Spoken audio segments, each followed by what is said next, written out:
The Brandon Peters Show may contain explicit language and detailed plot points. For more information on the show, stay tuned to the end of the episode.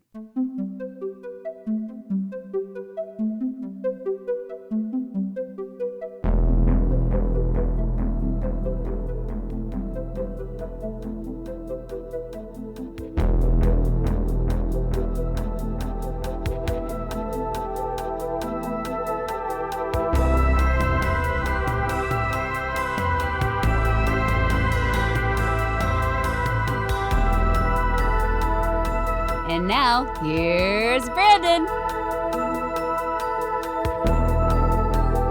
Welcome back to Old Space Show. I'm Brandon, and this is my companion, Tony Schaab. Hello again, friends. And this edition of Old Space Show will be exploring time and space with the adventures of Doctor Who in his 7th iteration, along with his companion Mel Bush in season 24, Sylvester McCoy's first year as the Doctor. Today, we'll be talking the 3rd serial, Delta and the Bannermen. Yes, indeed. Let me tell you all about it. Boarding a nostalgia tours bus, the Doctor and Mel go for a holiday. They will soon learn, however, that their fellow passenger Delta is a Cimarron queen fleeing from the Bannermen who wish to make her species extinct. Thus, the time traveler's trip to Shangri-La turns into a battle against genocide. Bum, bum, bum. All right, and this one is directed by Chris Clow, which you're going to hear him next week because he also directs Dragonfire, but he had previously directed Terror of the Vervoids, The Ultimate Foe. The next season, he'll be directing The Happiness Patrol and Silver Nemesis. He's a bang bang guy. You get him for 2. He knows how to do those productions. It stars Sylvester McCoy, Bonnie Langford, Sarah Griffiths, Don Henderson, Belinda Main, Stubby K, Morgan Deere, Ken Dodd, Stubby K, and David Kinder. And Ken Dodd, somewhat stunt casting, Dave said with it. He's the guy who gets everybody on the bus at the beginning. Ooh, like, big British stand-up comedy guy. I'm not familiar with him in America too much.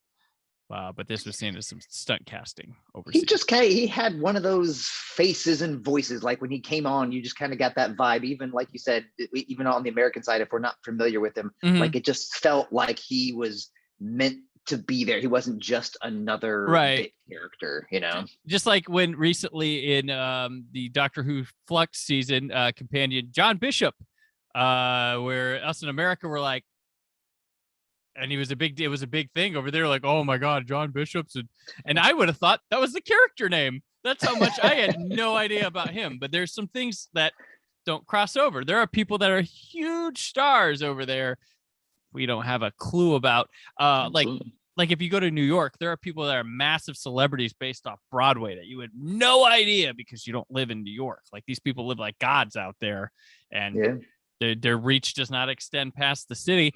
One of the most fascinating subjects of that matter to me is Franco Nero, one of the biggest stars on the globe, just not in America, and like worldwide huge.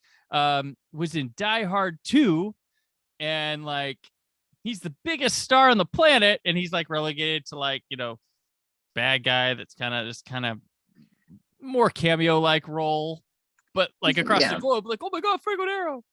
It's kind of, it's funny how America, as Americans, we will pick and choose who we are going to celebrate the fandom of. And then there are global people that we will completely ignore. Like, it's a similar way in music. Like, you remember, I guess it's been about a decade ago now when Gangnam Style got big. Yep. And Psy, who did that? Americans don't know him from, he's the guy with that one goofy song, but that was like his 7th album. He had 7 other, he had 6 other albums in, over in Korea, and he's huge. Like this was not like, this was run of the mill for him, but it caught on here. Yep. And that's the way we do it, apparently. Yep. Go America. We're going through that right now with RRR, the movie. It's been huge. And that's like just another one for these guys. And from what I'm told, it's not even one of their best movies for all 3 of them. But hey, it's picking up. It's great. I love that people are going to see it. I had a blast at that movie.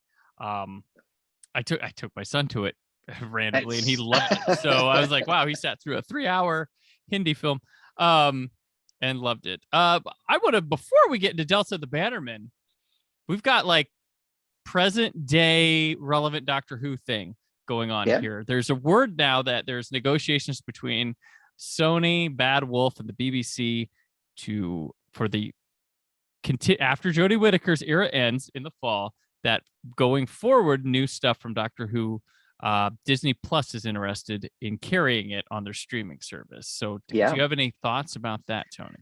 I say the more exposure here, the better. I mean, obviously BBC America has long for a long time carried that, but their reach only extends, ostensibly to people who have cable. I mean, no one's really, they don't really have a solid streaming option. I mean, they have their own, but it's nowhere near the reach of like a Disney Plus or whatever. Right. And I think as Disney is trying to diversify and try to keep up with Hulu and Netflix, and obviously all streaming services have hits and misses, but I mean, could you imagine the sheer amount of content that they would add by adding Doctor Who, whether it's current only or if they do current and classic? I mean, that's hours and hours and hours of new things for people to watch. That seems like a win-win across the board. Right. For my knowledge of this, it would be like everything.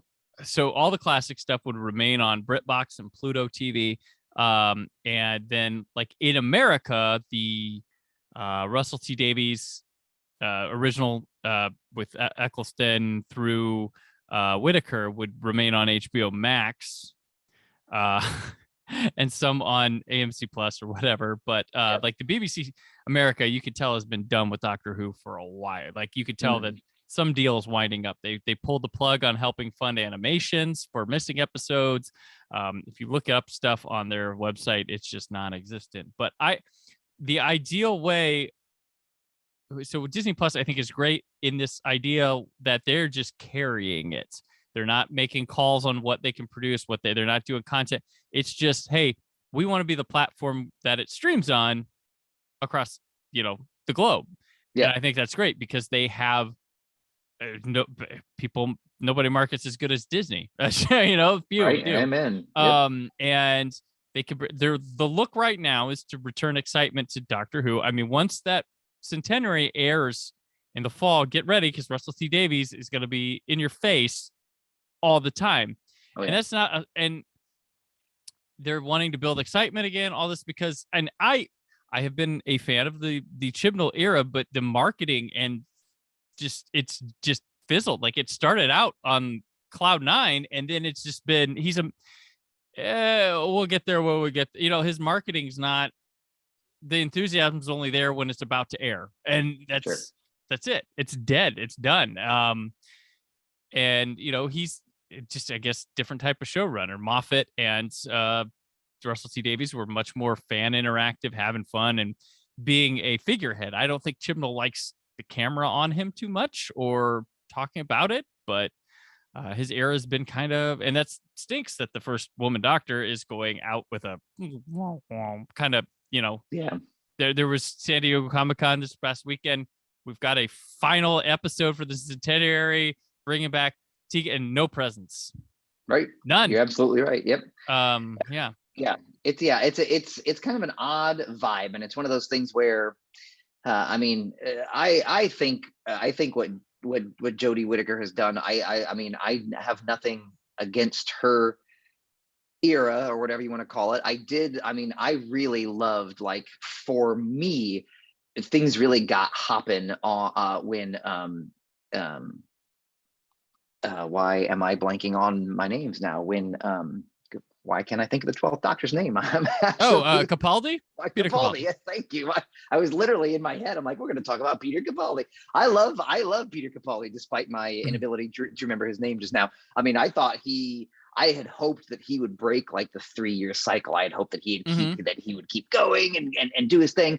But then obviously when Jodie came around, that's it is what it is. And she was wonderful, but it felt like a shift. Like Capaldi had really kind of started to re-spark that interest that had started to wane. And I think right when they got there, they were like, what do we do now? Like, he's going away. We're going to, it's girl time, which I'm totally fine. I thought Jodie was great. Yeah.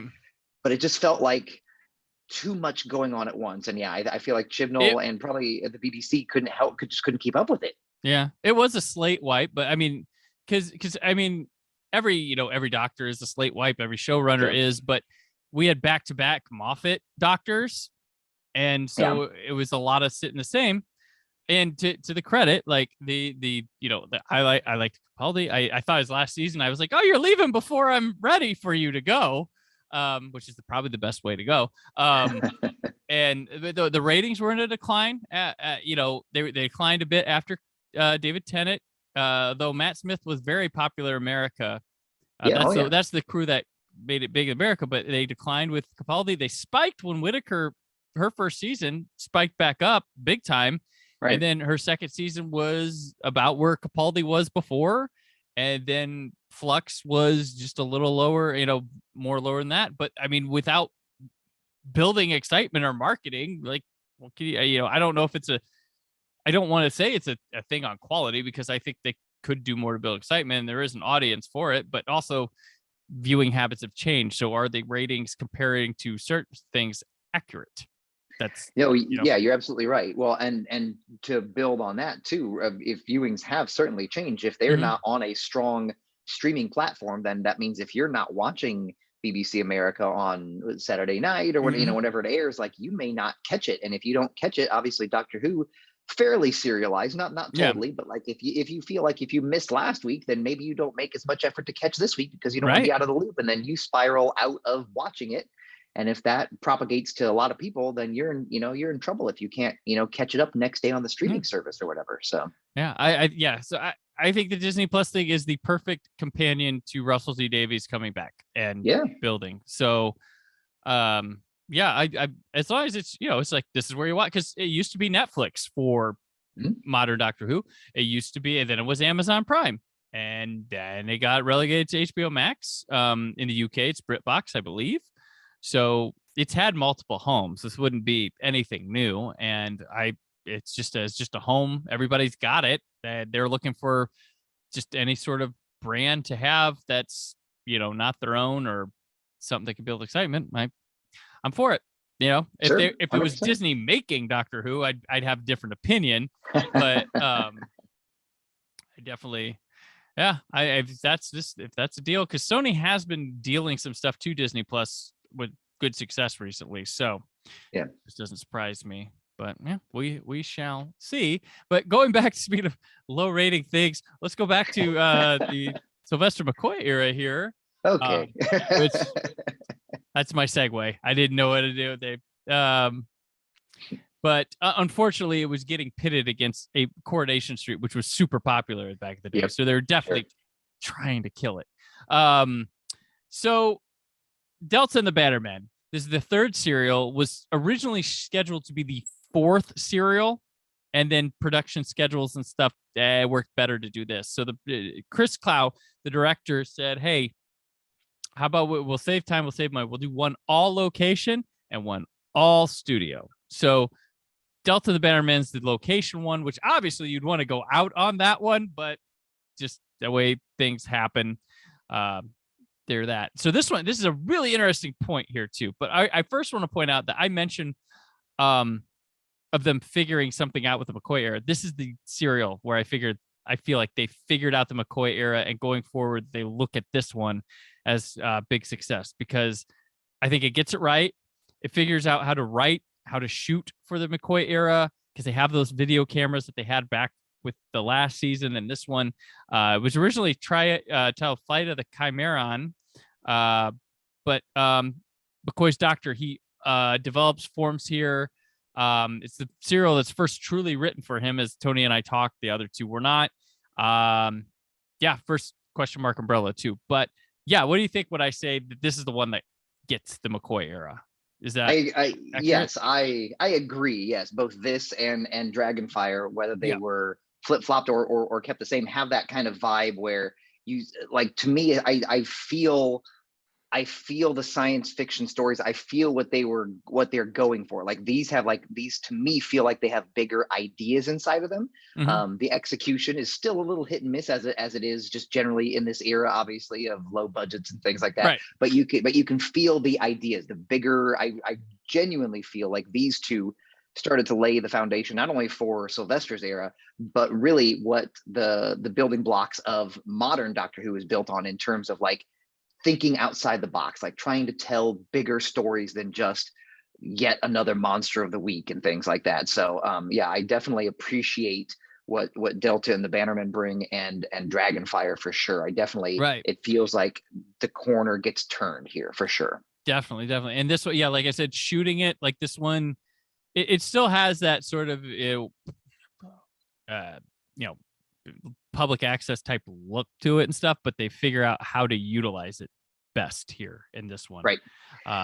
Yeah, and they leaned into, I mean, obviously the show opens on the TARDIS, but then real quickly, the Doctor and Mel, they win a fabulous trip. Oh, great. And all of time and space, what do they win? They win a trip to Disney World in 1959. Like like how random is this? But that's obviously because they found a location that they could, that looked old enough at that point that could be in that 50s vibe, and they just ran with it. So with their Shangri-La. So right. Well, and the space station, or the station they take off in, looks good.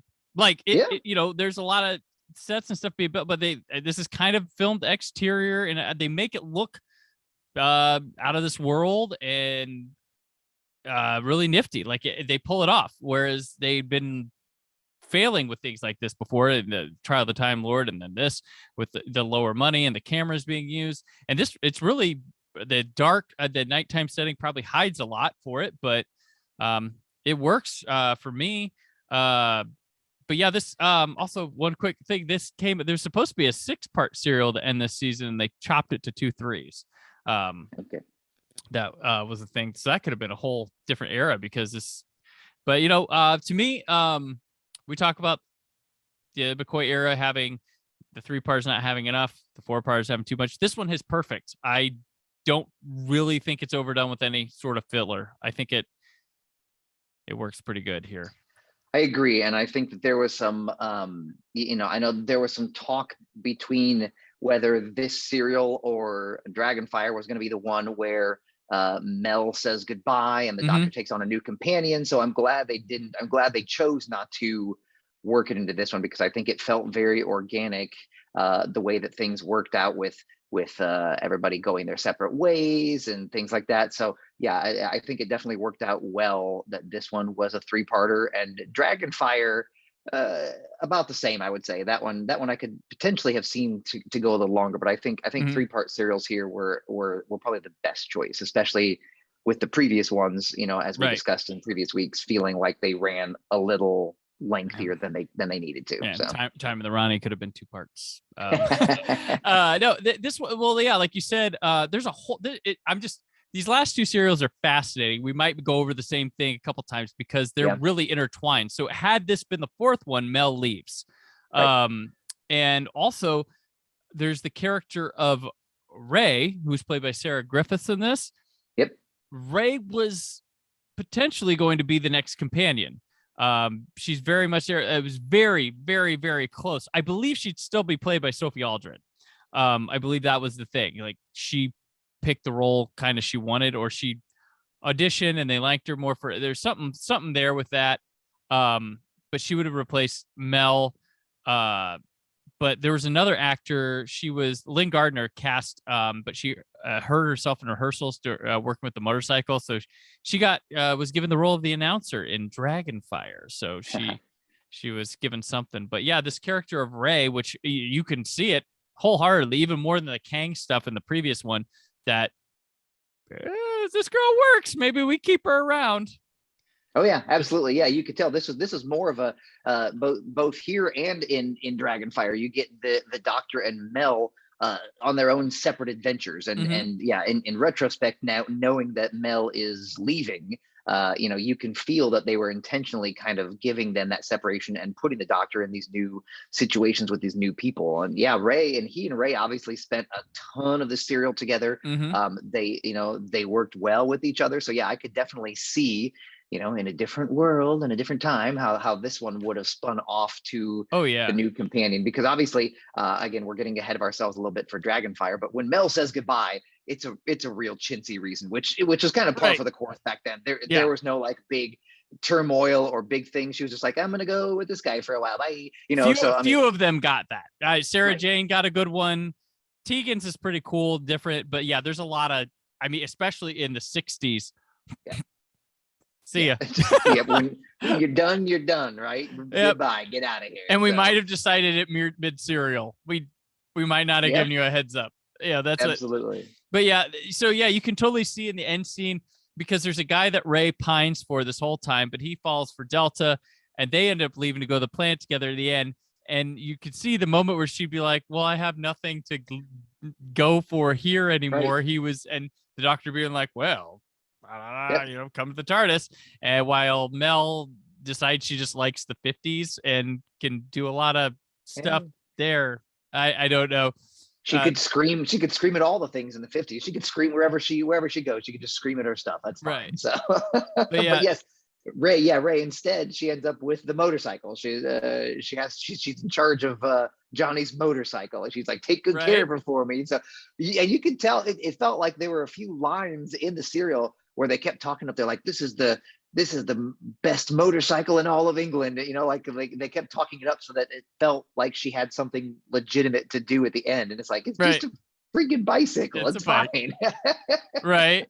Which you know, it's fine. I do like Sarah Griffiths. I could see her going. Like I could see that her working as a companion. But yeah, it's just what ifs, what could have been, odd scripts laying around. Like, yeah, crazy. But this script really does have something cool that works for the McCoy era a lot, because this has a very darkness underneath the bright light kind of quality to it.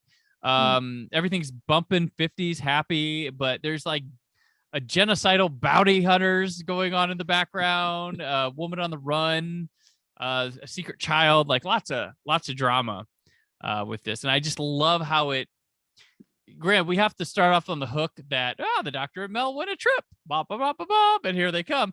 But once you're in that, the way they weave Delta and this opening battle sequence and her escaping into fitting in with that bus trip and all that, I think it's really nifty. It just kind of fits and works.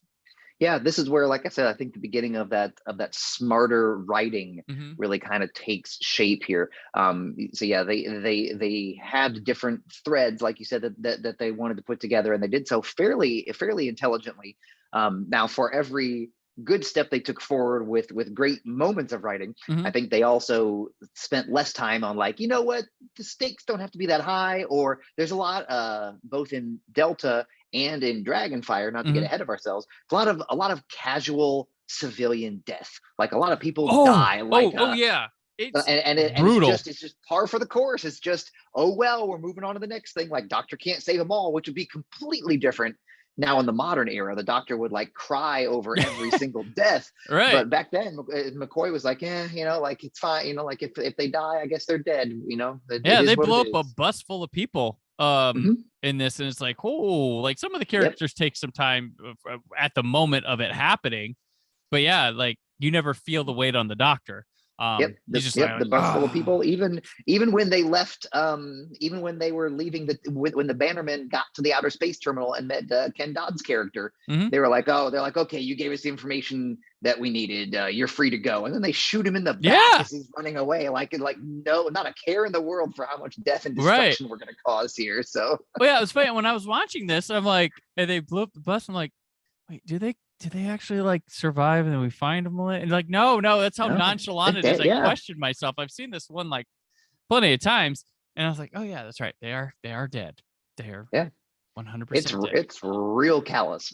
Same thing in Dragonfire, which we're gonna get to next week. There's, I mean, there's a bunch of death and destruction, and it's just like, well, gotta keep on keeping cold. on. So. Yeah. Well, you know what helps too, that with this stuff, the why we feel this way is because I feel like with this one and then the next story, that side characters pretty well rounded, depth, they function in the plot well, they have arcs and payoffs. So I think that's kind of what helps us go, and feel icky and want more from the reaction to their demise and such. Even if it's just the busload of crazy people or the aliens. You're right. I agree with that. And that's coming back to the writing. The writing is good enough that they were able to flesh out these characters in a short amount of time. I've always said for movies and TV series and things, the truly good stories can separate themselves by how much they make you care about the secondary characters. So yeah, and obviously in a show like this, when you know that you're probably not going to meet a ton of these characters ever again, like, you get as invested as you can. But when you invest us in them and then kill them off, it's like, ooh, it kind of hurts a little bit. Yeah, I feel like Cartmel is like, Andrew Cartmel is like almost too much too late here, because he, we might not have the budget for this, but if we can get it on paper right, it's gonna work no matter what. People have their magic, and he's like the forward thinking, like, new age breath of fresh air the series has probably been needing for like almost the whole 80s, and it's at the tail end when the BBC's trying to flush it. It just can't get the ratings like it used to, but if you're watching, you're like, oh, why aren't people watching Doctor Who again? It's really good, that's. It's big ideas with the classic lower ability to execute, just based on the handcuffs that the BBC have given them for years and years and years. Yeah. And I especially the ratings for the show will go up the next year, but it looks as if it was just interest in the 25th anniversary of the show, because they'll dive right back down because next season is really good. So I have to wonder, I'll check it out for the 25th. All right, now we're done. Sure. Yep. But so we mentioned it's dark. Speaking of violence of the cliffhangers we got here, I always like to pick up this. We have the Doctor and Ray's life being threatened as Mel sees the green baby. So that's one of them. It's a crazy ending to it. Mel screaming. Gotta have that.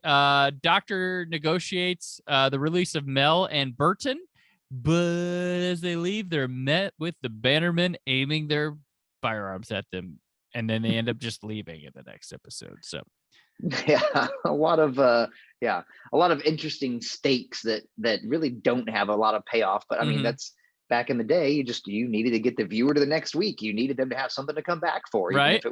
Even if it immediately went away, like, whatever, they're already watching at that point. Where they're going to go? So right. And compared to next week, these cliffhangers are a-okay. They're top notch. Sure. So we get a call back to Paradise Towers with Mel talking Icy Hot.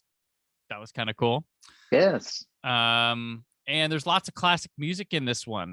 Rock Around the Clock, Singing the Blues, Why Do Fools Fall in Love, When the Red Robin, The Honeysuckle and the Bee, Mr. Sandman, Good Night, Sweetheart, That'll Be the Day, Only You, Lollipop, Who's Sorry Now, and Happy Days Are Here Again. It's the oldies but goodies CD in one episode, which also music rights were way different back then, and especially in the UK. So it's like its own self-contained, and now that's what I call oldies. Yes. I mean, they definitely hit it, and it's interesting.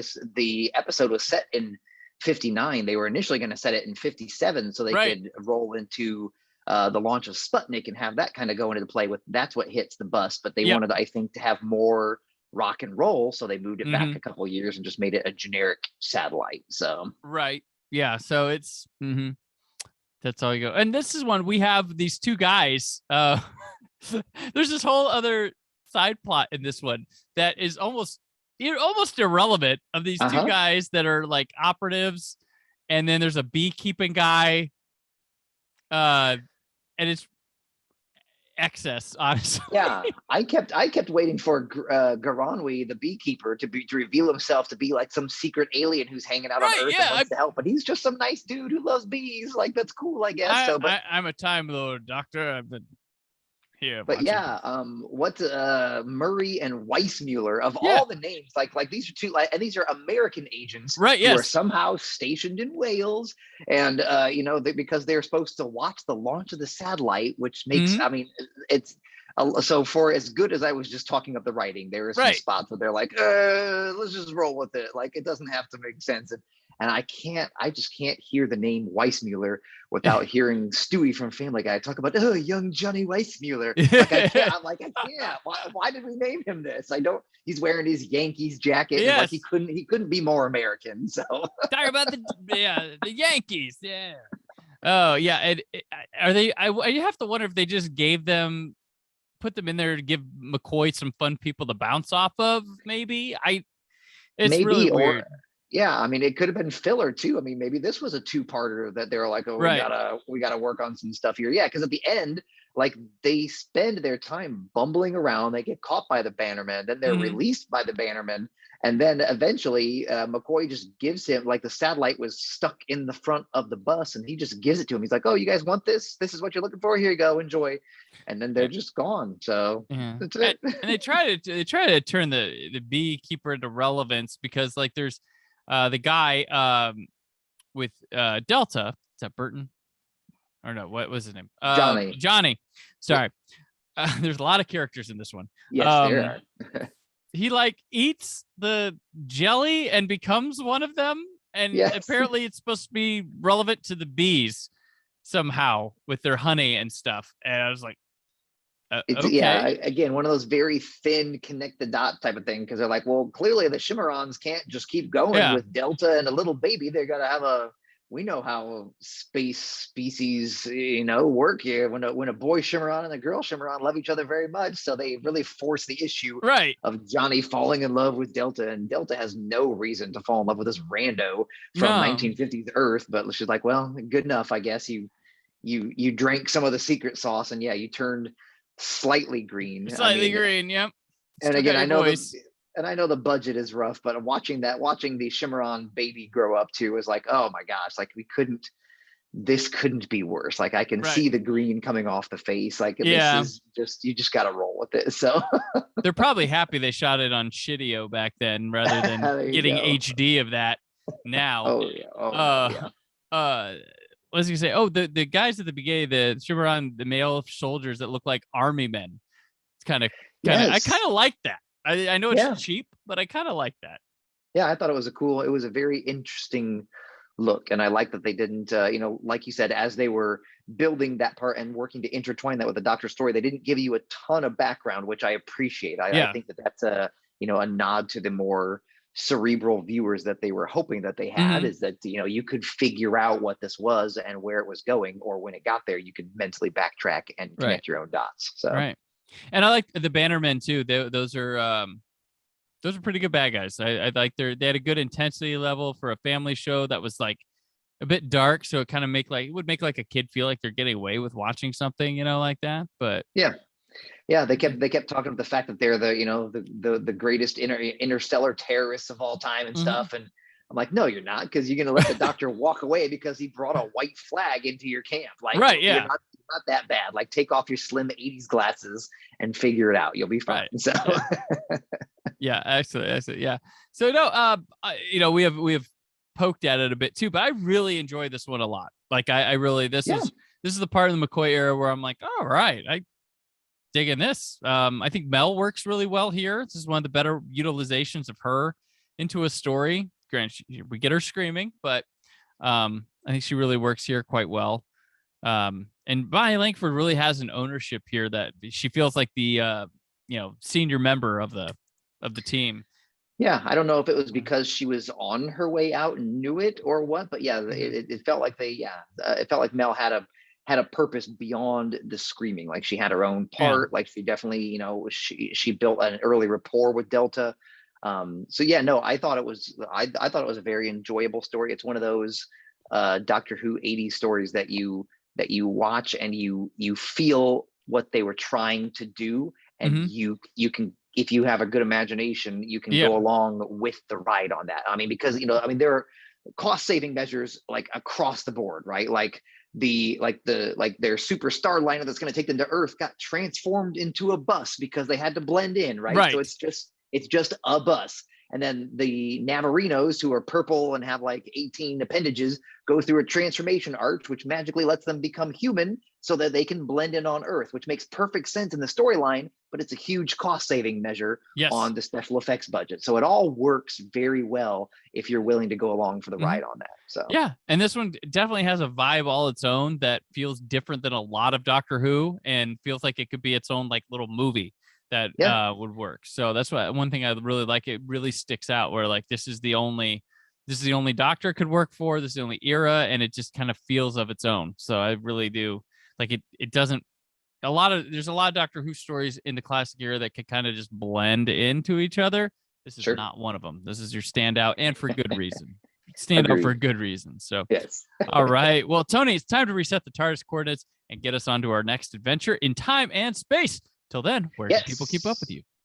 They can keep up with me pretty much anywhere online if you want to come and say hi. But the easiest place is to come wander by sciencefiction.com, where you'll find me writing articles and reviews and all that fun stuff. And we can chat about all things time and space and anything pop culture related right over there at sciencefiction.com. All right. Hashtag Delta and the Brandon Man. And I'm on Twitter and Instagram at BrandonForkyUHD. Written work on whysoblue.com. There's more from the Brandon Peters Show. And of course, the Summer of 82 at 40, which is more than halfway done. It's pretty crazy. Pretty crazy. It's chugging along. But from old space. Yes, somewhere there's danger, somewhere there's injustice, and somewhere out there, the tea's getting cold. Come on, Brandon. We've got some work to do. Thank you for listening. The Brandon Peters Show is a Creative Zombie Studios production. Produced by Brad Shoemaker and Brandon Peters. Written and edited by Brandon Peters. Announcer vocals by Jessica Alsman.